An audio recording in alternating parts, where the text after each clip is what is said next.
All right, so part two, I told you guys I'd show you the completed version of this particular kind of system.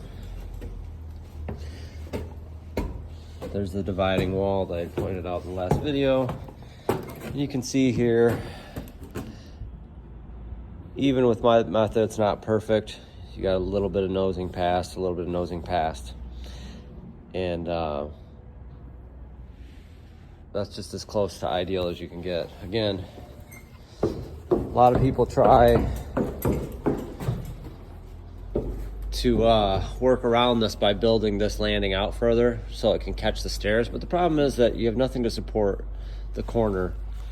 So for example,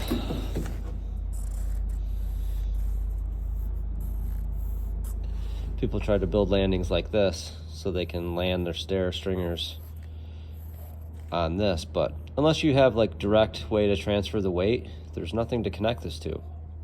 Like you can see how our landing's framed here. Goes into the wall, goes into the wall on both sides.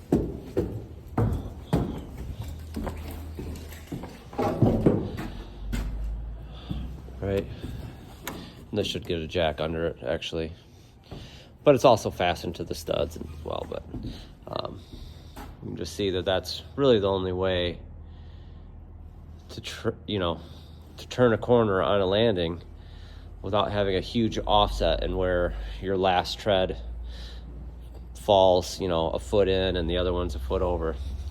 Makes it goofy for trim if you do it that way. So you can see how the 2x4 on the side gives you room to drywall, and then also slide a trim stringer behind here. You can see how we have angle brackets and hangers attached to support the stairs. The plywood is supporting all this. If you wanted to, you could project rafters, up, or you can keep this as a step. A lot of times people just put a little rafter in there so that this just becomes one plane. But that, if it sticks out past your wall, that's no good. Anyways, I just wanted to show you guys what the finished results look like. Sorry, it's dirty. That's really out of my hands now. All right, here's another example. Get a little better feel for how this finishes. Room for the 3/4 to slide in here.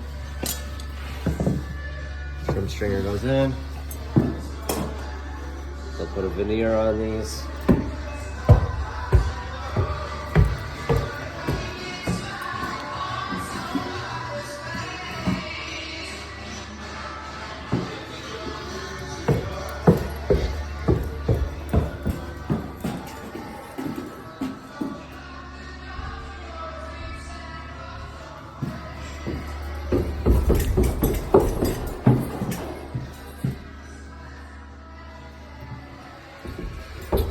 That's how they do it.